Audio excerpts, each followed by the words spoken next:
Hello students, welcome to my channel Samradh Classes. Today we will study chapter Life Process 5. Students ये पिछले जो पुराना syllabus था उसका कोडिंग चैप्टर 6 था, लेकिन जो हमारा नया सिलेबस आया 2023-24 का कोडिंग, तो उसमें चैप्टर 5 है। तो हम लाइफ प्रोसेस के बारे में जानेंगे। अगर स्टूडेंट्स आपने मेरे चैनल को सब्सक्राइब नहीं किया तो प्लीज़ सब्सक्राइब जरूर करें, ताकि मेरे आने वाले जो नई वीडियो है वो आपके पास आसानी से पहुंच जाए। अगर आपको साइंस से रिलेटेड कोई भी नई वीडियो आपको जल्दी से चाहिए किसी भी चैप्टर की, तो आप कमेंट बॉक्स में जाके बता सकते हो। ठीक है, चलो हम लाइफ प्रोसेस के बारे में जान। सबसे पहले हम जानेंगे कि लाइफ प्रोसेस क्या होता है। देखो, जो भी एनिमल्स होते हैं, लिविंग्स ऑर्गेनिजम्स हो गए, उसके अंदर प्लांट हो गया, तो सब क्या करते हैं, हर एक एक्टिविटी करते हैं, मूवमेंट करते हैं, खाना खाते हैं, रेस्पिरेशन करते हैं। इनके अंदर ट्रांसपोर्टेशन होता है। जो वेस्ट मटेरियल का क्या होता है, रिमूवल होता है। जो रिमूव होता है उसको एक्सक्रीशन कहते हैं। मूवमेंट वगैरह करते हैं। जो इनके अंदर क्या सेल्स बनती है, टिश्यू होते हैं, इनकी बॉडी डेवलप होती है, ग्रोथ होती है, डेवलपमेंट होती है। तो ये सब किसके अंदर आता है, लाइफ प्रोसेस के अंदर आता है। तो इसकी फर्स्ट क्या करेगा, what are life process. Life process क्या है, तो यानी कि maintenance function of living organism. जो लिविंग ऑर्गेनिजम्स होते हैं वे अपने जो फंक्शन को मेंटेन करते हैं, कि हमें जो क्या करना है, क्या खाना है, क्या न्यूट्रिशन वगैरह चाहिए, हमें आज क्या काम करना है, क्या नहीं, पूरी जो लाइफ के अंदर, तो वो क्या कहलाता है, उनका लाइफ प्रोसेस कहलाता है। अब जो लाइफ प्रोसेस के अंदर, लाइफ प्रोसेस में मेंटेनेंस करेंगे, तो उसके अंदर क्या है, उसको मेंटेनेंस प्रोसेस के लिए नीड जरूरत पड़ेगी किसकी, एनर्जी की। ठीक है, क्योंकि कुछ भी ब्रेक डाउन करेंगे या डैमेज होगा तो उसमें एनर्जी की जरूरत पड़ेगी, क्योंकि हर काम के अंदर एनर्जी की रिक्वायरमेंट होती है। तो जितने भी इंडिविजुअल ऑर्गेनिजम्स है वो एनर्जी के लिए क्या करते हैं, फूड लेते हैं। ठीक है, और जो हमें एनर्जी मिलेगी, यानी कि जो फूड मिलेगा वो क्या मिलेगा, आउटसाइड ऑफ द बॉडी, यानी कि बाहर से मिलेगा। अब जो आउटसाइड ऑफ बॉडी से फूड से वो जो भी लेंगे, तो उसका क्या होगा, ट्रांसफर होगा सोर्स ऑफ एनर्जी का। मान लो कि ऑर्गेनिजम्स ने फूड लिया प्लांट से, तो प्लांट से फूड लेंगे, तो प्लांट से वो कोई भी फ्रूट वगैरह तोड़ के खाएंगे, तो प्लांट की एनर्जी किसमें थी, फ्रूट के अंदर थी कुछ, तो वो उसने खा ली, तो उसकी एनर्जी अब ह्यूमन बीइंग के अंदर चली गई, तो वो क्या होगा, उसके अंदर एनर्जी का ट्रांसफर हो गया। तो इस तरह से एनर्जी की ट्रांसफरेशन होता है। ठीक है, तो ये हम जो फूड लेते हैं, फूड से हमें एनर्जी मिलती है, तो ये क्या है, हमें एक तरह से न्यूट्रिशन मिलता है, तो न्यूट्रिशन कहलाता है। अब न्यूट्रिशन से क्या होता है, बॉडी की यानी कि जो भी ऑर्गेनिजम्स है उसकी ग्रोथ होगी। ठीक है, उसके अंदर उसके ग्रोथ के साथ उसकी डेवलपमेंट वगैरह होगी। ये तो हर एक मॉलिक्यूल्स यानी कि जो भी लाइफ है अर्थ की, जो डिपेंड होती है कार्बन मॉलिक्यूल्स के ऊपर, क्योंकि जो फूड सोर्स है उसके अंदर भी क्या होता है, कार्बन होता है, तो कार्बन के ऊपर डिपेंड होता है। अब जो कार्बन जो डिपेंडिंग होता है उसके अंदर क्या होता है, जो कार्बनिक सोर्स होते हैं वो कॉम्प्लेक्सिटी होते हैं कार्बन सोर्सेज। तो डिफरेंट ऑर्गेनिजम्स के अंदर different kind of nutrition process होता है। अब जो आउटसाइड सोर्स ऑफ एनर्जी होता है वो क्वाइट वेराइटी होता है। जो एनवायरमेंट होता है उसके अंदर कोई भी इंडिविजुअल ऑर्गेनिज्म के अंदर न्यूट्रिशन नहीं होता। सॉरी, एनवायरमेंट के अंदर जो इंडिविजुअल ऑर्गेनिज्म का कोई भी कंट्रोल नहीं होता है। क्यों नहीं होता है, कि जो सोर्स ऑफ एनर्जी के कारण, क्योंकि जो सोर्स ऑफ एनर्जी होता है वो किससे, फूड से मिलता है। अब हर एक ऑर्गेनिज्म को जहां जैसा फूड मिलेगा वो वहीं पे जाके अपना फूड लेगा, तो वो एनवायरमेंट के अंदर तो ले नहीं रहा उसके अकॉर्डिंग, तो वो अपनी चॉइस से ले रहा है। तो उसके अंदर जो सोर्स ऑफ एनर्जी है, तो नीड टू ब्रेक डाउन और the build up the body, तो फाइनली क्या करता है, converted a uniform source of the energy and use the various molecule movement, maintenance the living structure as well as the kind of the molecule by body needs to grow. ठीक है, अब इसके अंदर जो series of chemical reaction की भी necessary होती है, यानी कि जरूरत होती है बॉडी के लिए, क्योंकि ऑक्सीडाइजिंग रिड्यूसिंग रिएक्शन होती है। Some of the common chemicals means of the break down molecules, ये कि कुछ जो केमिकल्स मीन्स के अंदर या कुछ ब्रेक डाउन, जो मोलिक्यूल्स को ब्रेक डाउन करने के लिए केमिकल्स रिएक्शन की जरूरत होती है। उसमें या तो ऑक्सीडाइजिंग होगा या रिडक्शन होगा energy. For this many organism use oxygen source of the outside of the body. The process of acquired oxygen from the outside of the body and the use in the process the breakdown of the food source of the cellular need.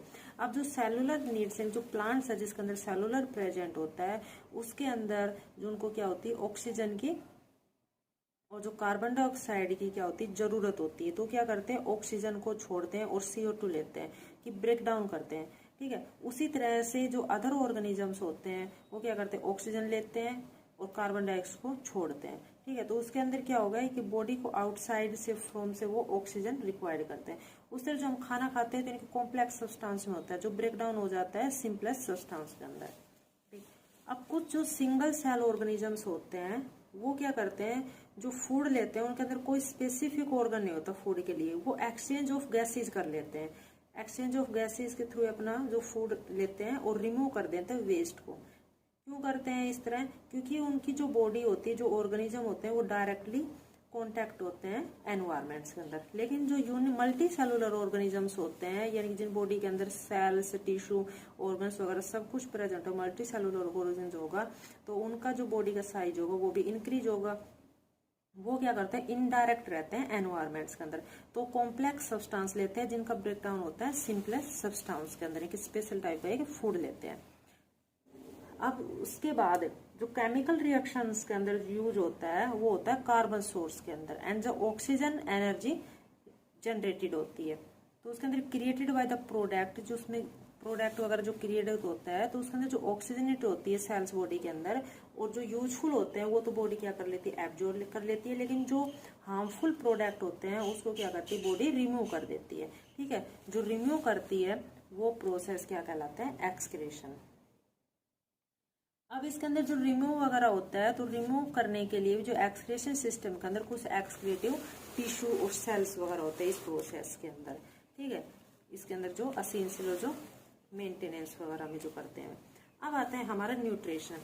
आपको पता है कि हर एक body को जो living organisms होती है उन सबको न्यूट्रिशन की जरूरत होती है, न्यूट्रिशन की रिक्वायरमेंट होती है, क्योंकि जो भी हम वॉकिंग करते हैं, राइड ऑफ द साइकिल वगैरह करते हैं, या खाना वगैरह भी हम खाते हैं, ठीक है, उसके अलावा हम राइटिंग भी करते हैं, जो बॉडी के अंदर डेवलप होगी, ग्रो होगी, सिंथेसिस होगी, तो उसके अंदर प्रोटीन, विटामिन, कार्बोहाइड्रेट, जो भी सब कुछ के अंदर जो जरूरत होगी, इसमें से यानी कि हमें एनर्जी की जरूरत पड़ रही है, हमें न्यूट्रिशन चाहिए, तो ये सब हमें कहाँ से मिलता है, फूड से मिलता है। ठीक। तो फूड से हमें ये जो सब्सटेंसेस मिलते हैं ये सारे क्या है, हमारे न्यूट्रिशन कहलाते हैं। अब how do living things get their food. अब जो लिविंग थिंग्स है वो अपना फूड कैसे लेती है, तो कुछ जो ऑर्गेनिजम्स होते हैं, यानी कि जो सम ऑर्गेनिजम्स होते हैं use the simple food materials का यूज करते हैं जो ऑब्टेन करते हैं इनऑर्गेनिक सोर्स से from carbon dioxide and the water. These organism are क्या होते हैं, ऑटोट्रोफिस। ऑटोट्रोफिस मीन्स यानी कि जो अपना खाना खुद बनाते हैं वो होते हैं प्लांट। तो प्लांट के अंदर कौन से आते हैं, ग्रीन प्लांट और कुछ some bacteria. Other organism utilize करते हैं कॉम्प्लेक्स सब्सटेंसेस। कॉम्प्लेक्स सब्सटेंस के अंदर क्या होता है, ब्रेक डाउन होता है सिंपलर वन, यानी कि जो खाना खाते हैं उसका ब्रेक डाउन हो जाता है सिंपलर सब्सटेंस के अंदर। ठीक है। और उसी के अंदर एक बायोकैटालाइसिस होती है, उस बायोकैटालाइसिस को कहते हैं एंजाइम, यानी कि जो हम खाना खाते हैं वो सिंपलर सब्सटेंस के अंदर टूट जाता है, फिर उसको जो बायोकैटालाइसिस होती है वो कौन करते हैं, एंजाइम करते हैं। तो the organism use biocatalysed is called the enzymes. Thus the heterotrophs जो सर्वाइवल होते हैं वो क्या होते हैं, डिपेंड होते हैं अदर ऑर्गेनिजम्स के अंदर, मीन्स यानी कि ऑटोट्रोफिस पे डिपेंड होंगे। तो हेट्रोट्रोफिस ऑर्गेनिजम्स इंक्लूड हो गए animal and fungi. Autotrophic nutrition के अंदर कार्बन एंड एनर्जी रिक्वायर्ड करते हैं ऑटोट्रोफिक ऑर्गेनिज्म और fulfil by the photosynthesis process. यानी कि ऑटोट्रोफिक न्यूट्रिशन है प्लांट्स, तो प्लांट्स जो अपना फूड प्रोवाइड करते हैं कहाँ से, फोटोसिंथेसिस प्रोसेस के थ्रू। तो फोटोसिंथेसिस प्रोसेस के अंदर ये क्या करते हैं, कार्बन और एनर्जी रिक्वायर करते हैं। जो एनर्जी रिक्वायर करते हैं वो करते हैं ये सनलाइट से। तो सनलाइट से नहीं मिलती है सोलर एनर्जी, तो सोलर एनर्जी को कन्वर्ट कर देते हैं केमिकल एनर्जी के अंदर। ठीक है। तो ये जो भी सब्सटेंसेस होते हैं from the outside and convert into the store form of the energy, और एनर्जी के फॉर्म के अंदर ये अपने अंदर स्टोर कर लेते हैं। जो material take in the form of the carbon dioxide and water which converted into carbohydrate in the presence of the sunlight की प्रेजेंस में एंड क्लोरोफिल की प्रेजेंस में ये कार्बन डाइऑक्साइड और वाटर को कन्वर्टेड कर देते हैं कार्बोहाइड्रेट में। और कार्बोहाइड्रेट एक यूटिलाइज है जो प्रोवाइड करता है एनर्जी टू द प्लांट, इन प्लांट को एनर्जी प्रोवाइड करता है। आपको पता है जी कार्बोहाइड्रेट से हमें एनर्जी मिलती है। उसके अंदर जो कार्बोहाइड्रेट होती है not use immediately in the store in the form of the starch, यानी कि इमीडिएटली स्टोर नहीं होती, यूज की नहीं जाती स्टार्च की फॉर्म में, which serve in the internal energy use as and when required by the plant. उसी तरह कुछ सिमिलर सिचुएशन होती है where some of the energy derived from the food we eat is store in our body in the form of the glycogen. उसी तरह जो similar situation हमारी body के अंदर, यानी कि जो भी हम फूड वगैरह खाते हैं तो उसके अंदर जो एनर्जी होती है, यानी कि एनर्जी मिलती है फूड को खाने से, तो वो किसकी फॉर्म में होती है? हमें ग्लाइकोजन की फॉर्म में, कि ग्लाइकोजन की फॉर्म में। यहाँ पे ये हमारी इक्वेशन करके दिखा रखी है प्लांट्स की। तो इसमें क्या है, 6 CO2 यानी कि कार्बन डाइऑक्साइड के 6 मॉलिक्यूल्स हैं 12 वाटर के अंदर। तो क्लोरोफिल और सनलाइट के प्रेजेंस में ग्लूकोज बनाता है ऑक्सीजन एंड वाटर। क्या करता है, लाइट एनर्जी को एब्जॉर्ब कर लेता है, ठीक है, क्लोरोफिल के थ्रू, और इसके अंदर जो सोलर एनर्जी होती है उसको चेंज कर देते हैं केमिकल एनर्जी के अंदर, और रिडक्शन करता है कार्बन डाइऑक्साइड को कार्बन हाइड्रेट के अंदर। अब कुछ प्लांट होते हैं जो डे के टाइम में फोटोसिंथेसिस करते हैं, लेकिन जो डेजर्ट प्लांट होते हैं वो take up the carbon dioxide at the night, यानी कार्बन डाइऑक्साइड लेते हैं वो रात के टाइम में लेते हैं और प्रिपेयर करते हैं and immediately which is the acted up the by the energy absorb by the chlorophyll during the day, यानी कि एनर्जी एब्जॉर्ब करेंगे क्लोरोफिल में ड्यूरिंग डे, यानी कि डे के टाइम के अंदर। ठीक, यहाँ पे एक लीफ का डायग्राम दिखा रखा है, तो इसके अंदर जो ये है मिडरिब है, इसको लैमिना, जो बेसल पार्ट होती है विंस है। अगर आप लीफ के कोई भी पार्ट को कट करके माइक्रोस्कोप के अंदर में देखेंगे तो यहाँ पे हमें स्पॉट्स दिखाई देंगे ग्रीन कलर के, ये कहलाते हैं क्लोरोप्लास्ट। तो ग्रीन पिगमेंट क्या कहलाते हैं, क्लोरोप्लास्ट कहलाते हैं। इनके बीच में एयर स्पेस होता है, ठीक, ये एयर स्पेस होगा। उसके अलावा यहाँ पे क्या है, 2 गार्ड सेल्स, ये गार्ड सेल्स इनके स्टोमेटा के अंदर होते हैं। तो मेन इसके अंदर आता है स्टोमेटा। स्टोमेटा क्या होता है, लीफ के अंदर प्रेजेंट होता है, ये स्टोमेटा का डायग्राम है। ये इसकी 2 गार्ड सेल्स होती है जो बीन शेप में होती है, स्टोमेटा पोर्स कहलाते हैं। ग्रीन पिगमेंट है, ये क्या है, क्लोरोफिल, ठीक है, यानी क्लोरोप्लास्ट कहलाएगा इसके अंदर। स्टोमेटा का फंक्शन होता है गैसेज का एक्सचेंज करना, यानी कि CO2 लेंगे और ऑक्सीजन को छोड़ेंगे। तो डे के टाइम में जब फोटोसिंथेसिस का काम होगा, तो फोटोसिंथेसिस के वक्त में जो क्या होगा, जब वाटर फ्लो होगा तो इसकी जो गार्ड सेल्स है ये क्या होगी, स्वेल हो जाएगी, ठीक है। स्वेल होने पर स्टोमेटा ओपन हो जाएंगे। लेकिन जो फोटोसिंथेसिस का काम नहीं होगा ये रात के टाइम में, तो इसके अंदर जो स्टोमेटा के अंदर वाटर फ्लो नहीं होगा, तो ये क्या होंगी, श्रिंक हो जाएंगे। श्रिंक होने के बाद इसमें क्या होगी, जो गार्ड सेल से ही क्लोज हो जाएगी। गार्ड सेल क्लोज होगी, इसमें से स्टोमेटा क्लोज हो गया एट नाइट और स्टोमेटा ओपन हो गया एट डे टाइम के अंदर। तो लीफ के अंदर जो गैसेज एक्सचेंज करते हैं स्टोमेटा के थ्रू, उसी तरह से गैसेज एक्सचेंज का काम रूट भी करते हैं, जो रूट हेयर्स के थ्रू। जो टेरेस्ट्रियल प्लांट होते हैं, टेरेस्ट्रियल प्लांट्स कौन से होते हैं, जो प्लांट यानी कि सोइल के ऊपर, अर्थ के ऊपर ग्रो किए जाते हैं वो टेरेस्ट्रियल प्लांट कहलाते हैं। जो वाटर में ग्रो करते हैं वो एक्वेटिक प्लांट कहलाते हैं। तो वाटर वाले प्लांट जो एक्वेटिक होते हैं वो गैसेस का एक्सचेंज किसमें कर लेते हैं, वाटर के अंदर ही कर लेते हैं, ठीक है, क्योंकि वाटर के अंदर ही जो क्या होती है, गैस डिजोल्व होती है। और जो सोइल के अंदर टेरेस्ट्रियल प्लांट हो गए वो रूट हेयर के थ्रू भी गैसेस को एक्सचेंज करते हैं। जो रूट हेयर्स होते हैं तो उसके अलावा वो गैसेस के एक्सचेंज करने के साथ साथ जो मिनरल्स होते हैं सोइल्स के अंदर, नाइट्रोजन, फॉस्फोरस, आयरन, मैग्नीशियम वगैरह, ये सब भी वो सोइल से लेते हैं और इसको भी अपर पार्ट तक पहुंचाते हैं। नाइट्रोजन क्या है, एक असेंशियल एलिमेंट है सिंथेसिस ऑफ द प्रोटीन और अदर कंपाउंड का। तो it is take up in the form of the, किसकी फॉर्म में होता है, इनऑर्गेनिक नाइट्रिक, नाइट्राइज एंड और it take in the organic compound, जो प्रिपेयर किया जाता है बैक्टीरिया प्रेजेंट। नेक्स्ट आता है हमारा हेट्रोट्रोफिक न्यूट्रिशन। हेट्रोट्रोफिक न्यूट्रिशन के अंदर जो other organism depend on the, जो ह्यूमंस बींग्स हो गए, एनिमल्स हो गए, तो ये क्या होता है, डिपेंड होते हैं अदर ऑर्गेनिज्म के ऊपर फूड के लिए। तो ये क्या कहलाता है, हेट्रोट्रोफिक कहलाते हैं। हेट्रोट्रोफिक एनिमल्स होंगे, हेट्रोट्रोफिक न्यूट्रिशन जो अदर ऑर्गेनिज्म से लेते हैं। अब हेट्रोट्रोफिक जो न्यूट्रिशन के अंदर जो ऑर्गेनिजम्स हो गए, तो ये different depend on the type यानी फॉर्म ऑफ द न्यूट्रिशन। जो न्यूट्रिशन की जो डिफरेंट जो न्यूट्रिशन है कि जहां पे इनको जो न्यूट्रिशन मिलेगा, न्यूट्रिशन का जिस टाइप का न्यूट्रिशन मिलेगा उसी टाइप के अकॉर्डिंग ये डिफरेंट प्लेस के ऊपर उस पर डिपेंड होंगे।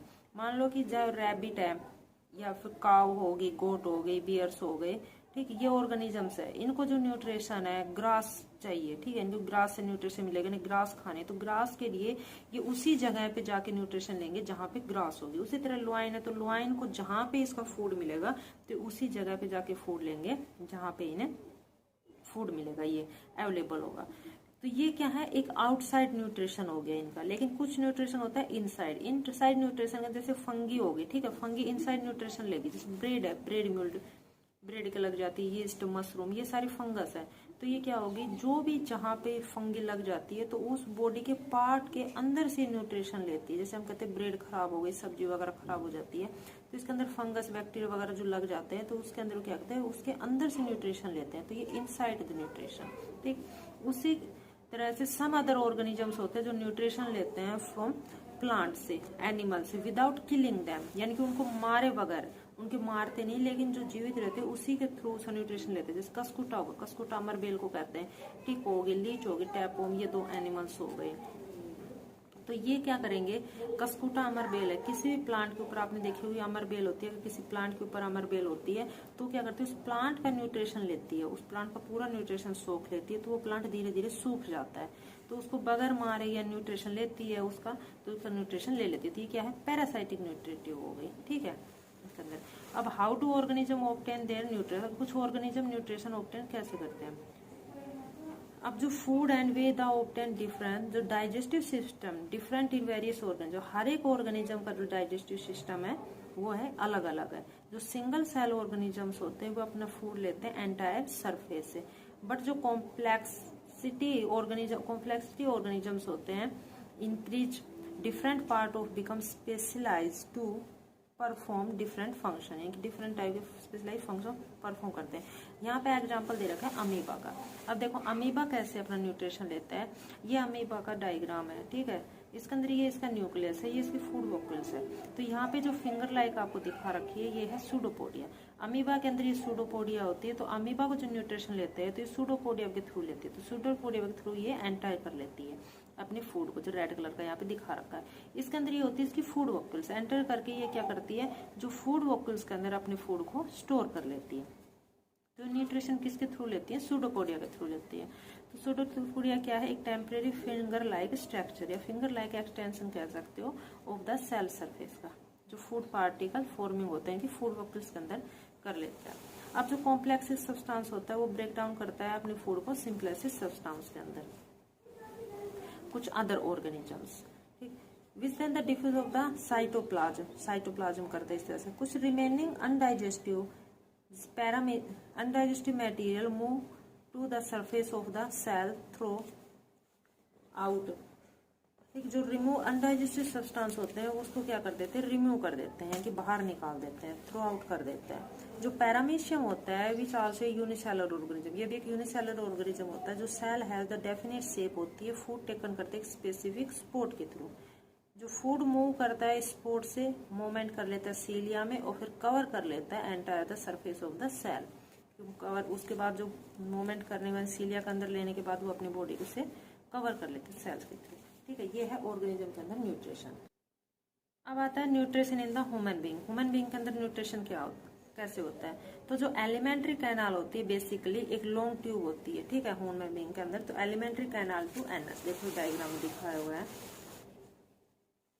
ये ह्यूमन बीइंग का डाइजेस्टिव सिस्टम का पूरा डायग्राम है इसके अंदर। तो ये पूरा क्या है, एक एलिमेंट्री कैनाल से इसके अंदर यहाँ से पूरा क्या है एनस था।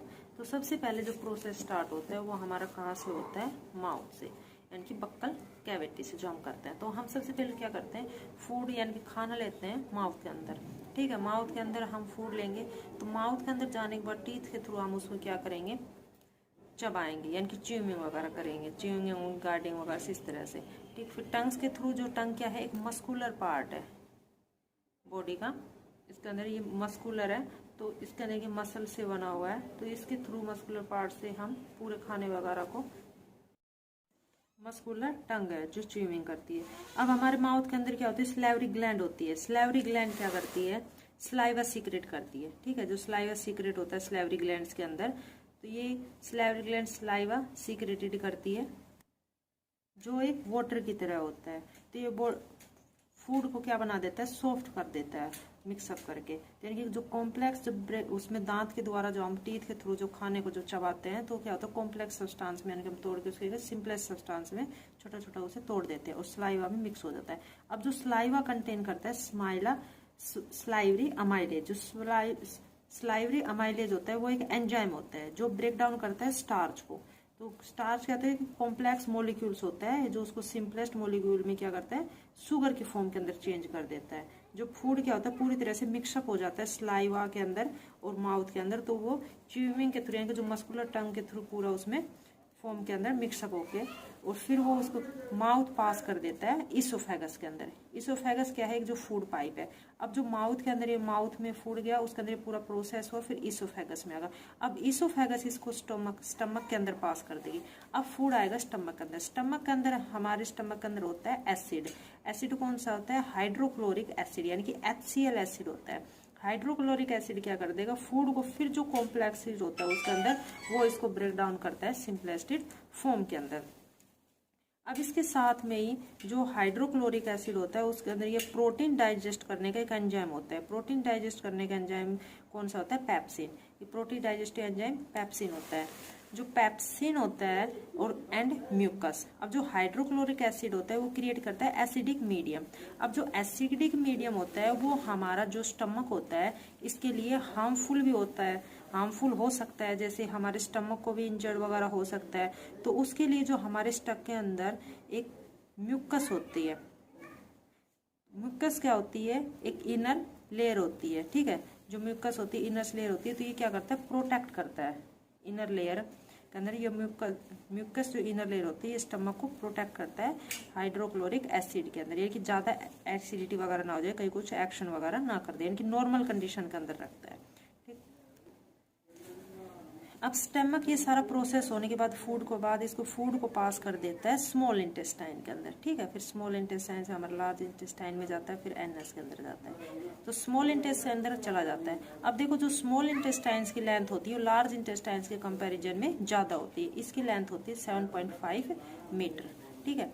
तो जो भी हर्बीवेरियस प्लांट होते हैं यानी कि जो सेलुलोज खाते हैं, जो ग्रास वगैरह खाते हैं, उनकी स्मॉल इंटेस्टाइन्स लार्ज होती है as compare to carnivorous plant, यानी कि जो केवल ग्रास खाएंगे, जितने जो शाकाहारी होंगे सेलुलोज वाले की, उसकी स्मॉल इंटेस्टाइन्स की लेंथ ज्यादा होगी। और जो मीट मांस वगैरह खाते हैं उसमें कार्निवोरस होते हैं, उनकी जो इंटेस्टाइन्स है स्मॉल वो क्या होगी, शॉर्ट होगी, ठीक है। फिर ये स्टमक क्या करेगा, हमारे फूड को स्मॉल इंटेस्टाइन्स के अंदर पास कर देगा, ठीक। स्मॉल इंटेस्टाइन्स के अंदर पास करने के बाद इसमें डाइजेस्ट करेगा, कंप्लीट डाइजेशन करेगा कार्बोहाइड्रेट, प्रोटीन एंड फैट के अंदर, ठीक है। इन सबको ये डाइजेस्ट करेगा। तो रिसीव करेगा secretion of the liver and pancreas for this purpose, यानी कि कार्बोहाइड्रेट, प्रोटीन और फैट को डाइजेस्ट करेगा फिर स्मॉल इंटेस्टाइन से। जो फूड आएगा यानी कि स्टमक से आता है, जो फूड जो स्टमक पास करता है फूड को स्मॉल इंटेस्टाइन के पास, तो वो क्या होता है, एसिडिक होता है। तो उसके अंदर क्या बनाएगा ये, alkaline for the pancreatic enzymes के अंदर।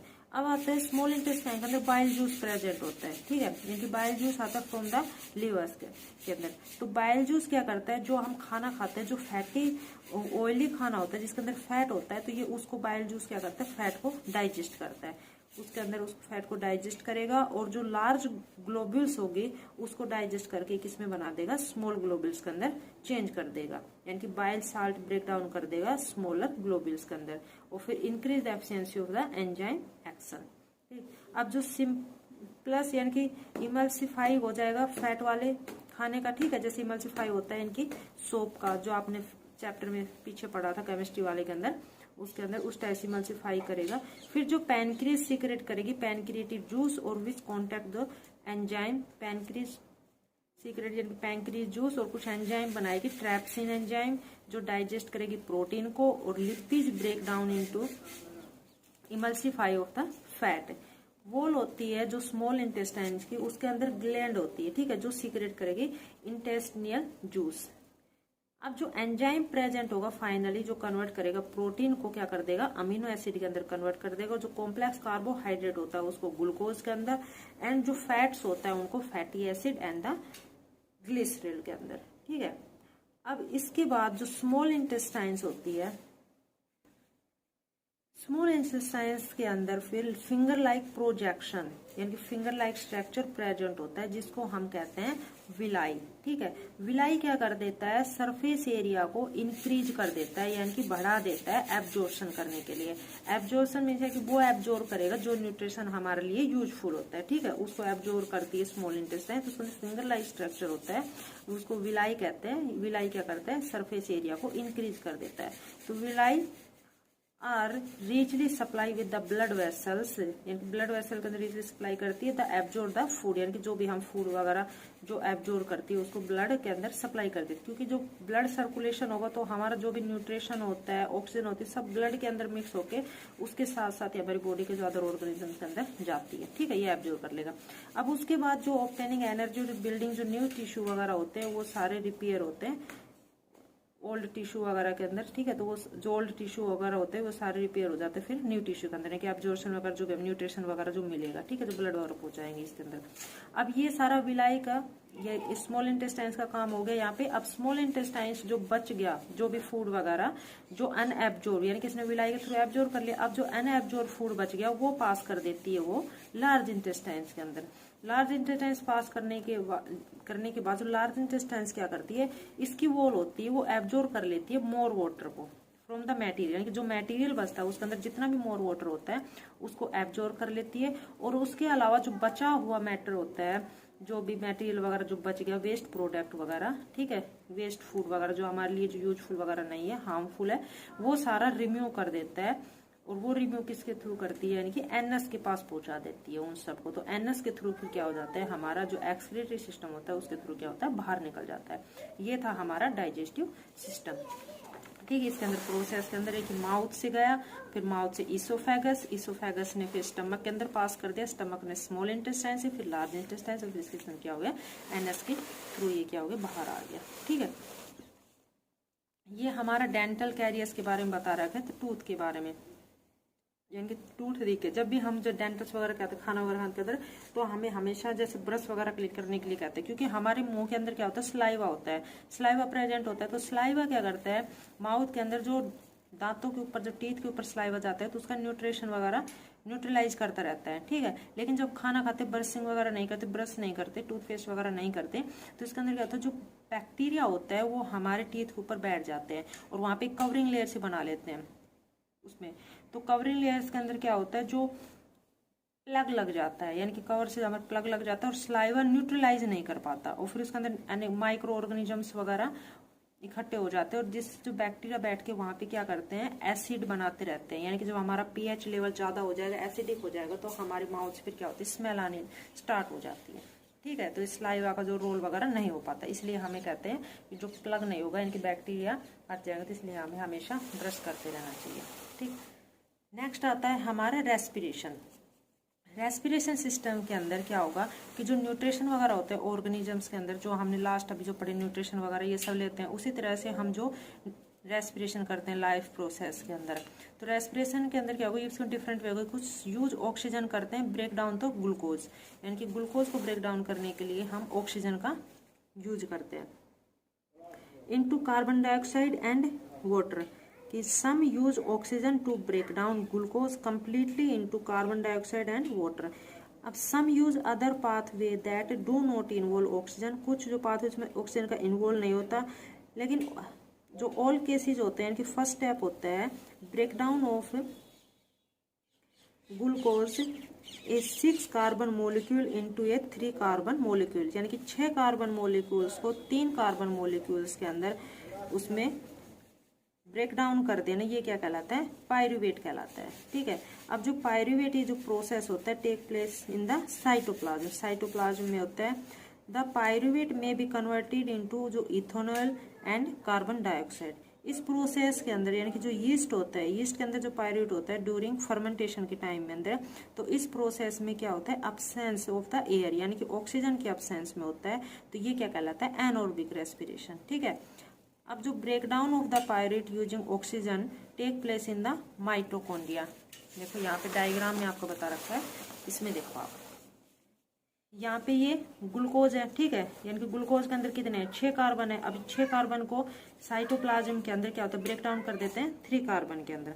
तो ये 3 कार्बन ब्रेक डाउन करेंगे तो ये क्या बन गई, पायरुवेट बन गई। अब पायरुवेट जब होगी यीस्ट में क्या होगा, फर्मेंटेशन के अंदर, फर्मेंटेशन के टाइम में, तो उसमें जो अब्सेंस ऑफ द ऑक्सीजन यानी कि ऑक्सीजन की अब्सेंस में हो गई, ऑक्सीजन के अब्सेंस में यानी कि एनारोबिक प्रोसेस हो गया, ठीक है। और एरोबिक प्रोसेस होता है ऑक्सीजन की प्रेजेंस में, तो ऑक्सीजन की अब्सेंस में एरोबिक प्रोसेस, तो इसमें क्या होगा, इथेनॉल और प्लस कार्बन डाइऑक्साइड और प्लस एनर्जी बनेगी, ठीक है, यानी कि 2 कार्बन के मॉलिक्यूल्स होंगे। उसी तरह से हमारी मसल्स के अंदर, यानी कि हमारी मसल के अंदर जब ऑक्सीजन की कमी हो जाती है, यानी कि ज्यादा हम एक्टिविटी कर लेते हैं, हमें सांस वगैरह चढ़ जाता है, ठीक है, तो उसके अंदर क्या बनता है, लैक्टिक एसिड बन जाता है। तो उसके अंदर लेक ऑफ द ऑक्सीजन यानी कि ऑक्सीजन की कमी हो जाती है, तो उस टाइम क्या होगा, लैक्टिक एसिड और प्लस ऑक्सीजन होगा, ठीक है, पायरुवेट बनेगी तब। अब जो प्रेजेंस ऑफ ऑक्सीजन, जो माइटोकॉन्ड्रिया होता है, माइटोकॉन्ड्रिया किसकी प्रेजेंस में होगी, ऑक्सीजन की प्रेजेंस में, माइटोकॉन्ड्रिया में, तो उसके अंदर कार्बन डाइऑक्साइड, वाटर और प्लस एनर्जी बनेगी, ठीक है। ये इसके अंदर पायरुवेट ये दे रखी, इस तरह से बनेगी। तो जो एनर्जी रिलीज होगी ड्यूरिंग जो सेलुलर रेस्पिरेशन के अंदर, वो इमीडिएटली सिंथेसाइज होगी मॉलिक्यूल्स के अंदर, तो वो क्या कहलाते हैं, एटीपी। एटीपी की फुल फॉर्म होती है एडिनो ट्राइफॉस्फेट, ठीक है, ये एक क्या होती है, एनर्जी की फॉर्म होती है। इसका यूज यानी कि फ्यूल की तरह होता है, यानी कि जो हर एक एक्टिविटी के लिए जैसे हमें फ्यूल की जरूरत होती है, उस तरह हमें भी एनर्जी की जरूरत होती है, ठीक है। तो एनर्जी किसकी फॉर्म में लेते हैं, एटी की फॉर्म के अंदर लेते हैं। तो जो ATP is break down giving the fix amount of the energy when the drive of the endothermic reaction take place in the cell, यानी कि जो सेल्स के अंदर क्या होती है, इसके अंदर एंडोथर्मिक रिएक्शंस होती है। अब देखो जो एनारोबिक रेस्पिरेशन होता है पाथवे, वो डिपेंड होता है ऑक्सीजन, यानी कि एरोबिक जो रेस्पिरेशन होगा वो डिपेंड होता है ऑक्सीजन, यानी कि एरोबिक रेस्पिरेशन के अंदर ऑक्सीजन की प्रेजेंस होगी, और जो एनारोबिक रेस्पिरेशन होगा वो ऑक्सीजन की अब्सेंस में होगी, ठीक है। तो जो ऑर्गेनिजम्स होते हैं, जो हम रेस्पिरेशन करते हैं, वो क्या करते हैं, एरोबिक रेस्पिरेशन करते हैं, यानी कि ऑक्सीजन की प्रेजेंस में करते हैं। तो हम जो रेस्पिरेशन करते हैं उसमें क्या होती है, exchange of the gases, gases की एक्सचेंज करते हैं, यानी कि ऑक्सीजन लेते हैं और CO2 को छोड़ते हैं। उसी तरह से कुछ जो प्लांट्स होते हैं, प्लांट्स के अंदर भी एक्सचेंज ऑफ गैसेज होती है, तो वो एक्सचेंज गैसेज किसके थ्रू करती है, स्टोमेटा के थ्रू करती है, यानी कि सेलुलर इंटरसेलुलर स्पेस होता है स्टोमेटा, उसके थ्रू करती है। जो सेल्स वगैरह कॉन्टेक्ट में एयर से लेती है कार्बन डाइऑक्साइड और ऑक्सीजन को क्या करती है, छोड़ती है। इस तरह से वो स्टोमेटा के थ्रू डिफ्यूजन करते हैं। उसी तरह से जो डायरेक्शन ऑफ डिफ्यूजन होता है, ये depend on the environment condition के अंदर। तो उसके अंदर भी जो प्लांट्स को क्या होती है, रिक्वायरमेंट होती है। रात के टाइम में क्या करते हैं, हमें पता है कि स्टोमेटा क्लोज हो जाते हैं, क्योंकि नो फोटोसिंथेसिस प्रोसेस नहीं होता रात के टाइम में, तो जो CO2 होती है वो elimination in the major exchange activity going on. लेकिन दिन के टाइम में CO2 जनरेटेड होती है, ठीक है, इनकी रेस्पिरेशन करते हैं, यूज फॉर द फोटोसिंथेसिस होता है तब। तो hence there is a no CO2 release, instance oxygen release in the major event at this time. अब जो एनिमल्स होते हैं, ये तो हो गया प्लांट के अंदर, ठीक है, ये तो आपको पता है। अब एनिमल्स के अंदर involve the different organ, animals के अंदर भी डिफरेंट ऑर्गन्स इन्वॉल्व होते हैं, जो क्या करते हैं, ऑक्सीजन लेते हैं और CO2 को छोड़ते हैं, ठीक, कार्बन डाइऑक्साइड को आउटसाइड करते हैं। अब जो टेरिस्ट्रियल एनिमल्स होते हैं वो क्या करते हैं, ब्रीथिंग करते हैं, कि ऑक्सीजन लेंगे एटमॉस्फेयर से। उसी तरह से एनिमल्स जो वाटर के अंदर रहते हैं, जो वाटर के अंदर एनिमल्स प्रेजेंट रहेंगे, फिश वगैरह, वो ऑक्सीजन लेके वाटर से, क्योंकि वाटर के अंदर क्या होती है, ऑक्सीजन डिजोल्व होती है। जो अमाउंट ऑफ डिजोल्व ऑक्सीजन होती है फेयरली लो कंपेयर होती है। तो जो अमाउंट ऑफ ऑक्सीजन एयर के अंदर प्रेजेंट होती है, जो हम रेट ऑफ ब्रीथिंग करते हैं, जो एक्वेटिक ऑर्गेनिजम्स, तो उसमें फास्टर होती है as then is the terrestrial organism. Terrestrial organism के कंपेरिजन में जो एक्वेटिक ऑर्गेनिज्म की ब्रीथिंग होती है वो ज्यादा तेज होती है। फिश होती है, तो फिश जो ब्रीथिंग करती है वो किसके थ्रू, वाटर थ्रोट लेती है, अपने माउथ के थ्रू पानी लेती है, ठीक है। तो उसके माउथ के अंदर जो पानी लेती है, तो उस वाटर के अंदर ही ऑक्सीजन डिजोल्व होती है, तो ऑक्सीजन चली जाती है, फोर्स हो जाती है, पास थ्रू द गिल्स, यानी कि वो रेस्पिरेशन किसके थ्रू करती है, गिल्स के थ्रू करती है। And where the dissolve oxygen in take up by blood. अब जो टेरिस्ट्रियल ऑर्गेनिजम्स होते हैं वो एटमॉस्फेयर से ऑक्सीजन लेते हैं और फिर रेस्पिरेशन करते हैं, ऑब्जर्व वगैरह करते हैं। उसके अंदर क्या होती है, रिच ऑक्सीजन प्रेजेंट होती है एटमॉस्फेयर के अंदर, तो ऑक्सीजन लेते हैं, उसके साथ में ऑक्सीजन के साथ में CO2 भी मिक्स होती है, तो CO2 भी चली जाती है। तो ऑक्सीजन को लेते हैं और फिर आउटटेक करते हैं, तो क्या करते हैं, CO2 को आउटटेक करते हैं, कार्बन डाइऑक्साइड को छोड़ देते हैं। तो ह्यूमन बीइंग के अंदर रेस्पिरेशन कैसे होगा, हम वो देखेंगे इसमें। ह्यूमन बीइंग के अंदर जो रेस्पिरेशन स्टार्ट होगा, तो उसके अंदर हम नोस्ट्रिल यानी कि नोज से क्या करेंगे, एयर को लेंगे, ठीक है। तो एयर नोज के अंदर क्या होते हैं, हेयर प्रेजेंट होते हैं, तो हेयर के अंदर जो फिल्ट्रेशन होगा एयर के, जो एयर के अंदर जो हमारे डस्ट पार्टिकल्स वगैरह भी कुछ जाते हैं जो हार्मफुल, तो हेयर्स के अंदर रह जाते हैं, नोज के हेयर के अंदर अटक जाते हैं, लेकिन जो एयर होती है वो पास हो जाती है, ठीक। जो म्यूकस होती है नोज के अंदर एक लाइनिंग्स होती है म्यूकस जो हेल्प करती है दिस प्रोसेस में। तो जो एयर पास करती है थ्रोट से यानी कि गले के अंदर पास कर देती है नोज से, और उसी जो गले से नहीं यानी कि विंड पाइप के अंदर चल जाती है। कई बार हम जो हवा के थ्रू मुंह के थ्रू भी सांस लेते हैं इनटू द लंग्स, यानी कि लंग्स तक पहुंचाते हैं मुंह के थ्रू भी सांस लेके। तो जो रिंग कार्टिलेज प्रेजेंट होता है थ्रोट के अंदर sure that the air pass does not collapse. ये देखो आपका डायग्राम के अंदर यहाँ पे बता रखा है कि हम यहाँ पे क्या करेंगे, नेसल पैसेंजर है, ठीक है, यहाँ से हम एयर लेंगे तो इसके अंदर हम ऑक्सीजन लेंगे। तो जो भी एयर एनवायरमेंट में प्रेजेंट होती है तो उसके अंदर डस्ट पार्टिकल्स प्रेजेंट होते हैं, तो वो हमारे नोज के अंदर जो हेयर्स होते हैं उसके अंदर रह जाते हैं, जो एयर्स होती है वो यहाँ पे चली जाती है, ठीक है। यहाँ पे जाने के बाद वो लैरिंग्स यहाँ पे ट्रैकिया में पास हो जाती है, लैरिंग्स के अंदर चल जाती है, ठीक। लैरिंग्स से ट्रैकिया के अंदर जाएगी तो यहाँ पे जाने के बाद वो किस में चल जाती है, लंग्स में चल जाती है। अब देखो यहाँ पे हमारी क्या है, ब्रोंचिज और एल्विलाई है, ठीक है।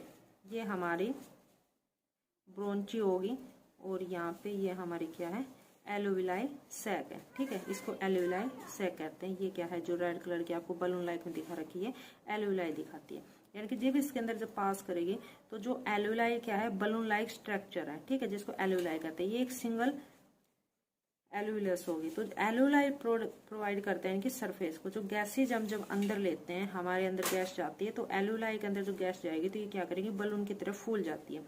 जब हम लेने के बाद जब हम छोड़ते हैं गैस को तो ये क्या होती है, एल्विलाई सिकुड़ जाती है। उसी तरह से जो डायफ्राम है, जब हम लेते हैं सांस लेते हैं तो डायफ्राम हमारी लंग्स क्या होते हैं, वो तो फूल जाते हैं क्योंकि एल्विलाई फूल जाती है तो लंग्स के अंदर लेकिन साइज इंक्रीज हो जाता है, लेकिन जो डायफ्राम है वो थोड़ा नीचे की तरफ कॉन्ट्रैक्ट हो जाता है, ठीक है, नीचे की तरफ दबाव उसमें प्रेशर बन जाता है।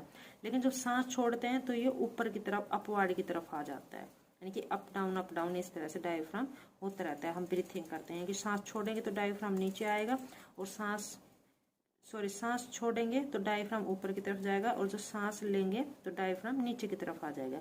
इस तरह से जो चेस्ट कैविटी भी हमारी क्या होगी, लार्ज हो जाएगी, क्योंकि जो एल्वियोलाई सांस लेंगे तो हमारी जो छाती यानी चेस्ट कैविटी होती है उसका साइज इंक्रीज हो जाता है, क्योंकि जो सांस लेंगे तो इसके अंदर क्या होगा, ये फूल जाएगी एल्वियोलाई। और उसके अंदर जब सांस छोड़ेंगे तो एल्वियोलाई के अंदर से क्या होगी, जो गैस निकलेगी ये क्या होंगे, ये यहाँ पे इसका साइज डिक्रीज हो जाएगा, ठीक है। इस तरह से जब chest cavity become the large as a result because this air is the sucked into the lungs and fill the expanded, ठीक है, यानी कि फिल हो जाएगी एल्वियोलाई। जो ब्लड ब्रिंग कार्बन डाइऑक्साइड, यानी कि जो ब्लड होता है कार्बन डाइऑक्साइड वाला from the rest of the body for release into the alveoli, जो एल्वियोलाई के अंदर में रिलीज कर देता है। And the oxygen in the alveolar air is take up the blood in the alveolar blood vessels to the transport to all the cells in the body during the breathing cycle when air is take in and let out. Lungs always contact residual volume of the air and there is a sufficient time of the oxygen to absorb and for the carbon dioxide to be released. कि जब हमारे body के अंदर blood circulation होता है तो blood के अंदर जो ऑक्सीजन मिक्स वाला ब्लड होता है वो तो फ्लो होता है, लेकिन जो कार्बन डाइऑक्साइड वाला ब्लड होता है जब आता है लंग्स के पास में तो जो कार्बन डाइऑक्साइड गैस होती है वो जो एल्वियोलाई के अंदर आता है तो एल्वियोलाई के अंदर फिल हो जाता है। जब जैसे हम सांस छोड़ते हैं तो हम क्या करते हैं, कार्बन डाइऑक्साइड गैस छोड़ते हैं, तो कार्बन डाइऑक्साइड भी जो ब्लड में से निकलती है वो भी हमारी क्या हो जाती है, बाहर निकल जाती है लंग्स के थ्रू, ठीक है। तो फिर उसके बाद क्या बन जाती है, ऑक्सीजन वाला ब्लड बच जाता है, तो ऑक्सीजन ब्लड वाला फिर सर्कुलेटेड होना जो स्टार्ट हो जाता है, उसमें बॉडी के अंदर जो पहुंच जाता है। इस तरह से हम ब्रीथिंग करते हैं तो CO2 बाहर और O2 अंदर करते रहते हैं। When the body size of animal is the large, जो बॉडी का साइज एनिमल्स का लार्ज होता है तो diffusion pressure along can not take care of the oxygen deliver to all part of the body instant. जो respiratory pigment take up oxygen from the air in the lungs and carry it to the tissue which the deficient in oxygen before the releasing it. देखो यहाँ पे हम क्या बताया था कि जो ऑक्सीजन होती है यानी कि जो हमारे लंग्स होते हैं वो एक सफिशिएंट ऑक्सीजन लेते हैं, ठीक है, कार्बन डाइऑक्साइड और कार्बन डाइऑक्साइड को रिलीज करते हैं। लेकिन जो बॉडी का साइज एनिमल्स का किसी का लार्ज होता है, यानी कि बढ़ जाता है, बड़ी बॉडी हो जाती है साइज के अंदर, तो उसके अंदर जो प्रेशर डिफ्यूजन होना स्टार्ट होता है, तो वो can not take care of the oxygen deliver, यानी कि जो बॉडी का हर पार्ट होता है उसके अंदर जो ऑक्सीजन को डिलीवर नहीं कर पाता अच्छे तरह से, ठीक है। तो जो रेस्पिरेटरी पिगमेंट होता है उसके थ्रू जो हमारी ऑक्सीजन होती है वो बॉडी के पार्ट तक पहुंचती है। अब जो पिगमेंटेशन होता है वो हमारा होता है हीमोग्लोबिन, क्योंकि ब्लड के अंदर क्या होता है, हीमोग्लोबिन होता है, और हीमोग्लोबिन के कारण ही जो हमारी आरबीसी होती है उसका रेड कलर होता है। अब जो ऑक्सीजन कैरी करता है वो करता है ब्लड के अंदर हीमोग्लोबिन कैरी करता है। जब हीमोग्लोबिन की अमाउंट ज्यादा होगी, यानी कि आरबीसी ज्यादा होगी, हीमोग्लोबिन ज्यादा होगा, तो हीमोग्लोबिन के कारण जो ऑक्सीजन भी हमारी बॉडी पार्ट के अंदर सफिशिएंटली पहुंच पाएंगे। लेकिन जब डेफिशिएंसी हो जाएगी हीमोग्लोबिन की, तो कई बार हमें क्या होती है, सांस लेने में तकलीफ होती है। क्यों होती है? क्योंकि जो हीमोग्लोबिन की कमी हो गई, तो हीमोग्लोबिन बॉडी के अंदर पूरी तरह से जो ऑक्सीजन को नहीं पहुंचा पा रहा, ठीक है, क्योंकि ऑक्सीजन बॉडी के अंदर पहुंचती है हीमोग्लोबिन की प्रेजेंस से। अब देखो, इस जो कार्बन डाइऑक्साइड होता है, यानी कि CO2 हो गई, वो ज्यादा सोलुबल होती है वाटर के अंदर then oxygen, hence the mostly transported as the dissolve from in our body, ठीक है। ये हमारा रेस्पिरेशन सिस्टम क्या होगा, कंप्लीट होगा, ठीक। तो I hope you like my video. If you like my video then please like and subscribe. Thanks for watching my video.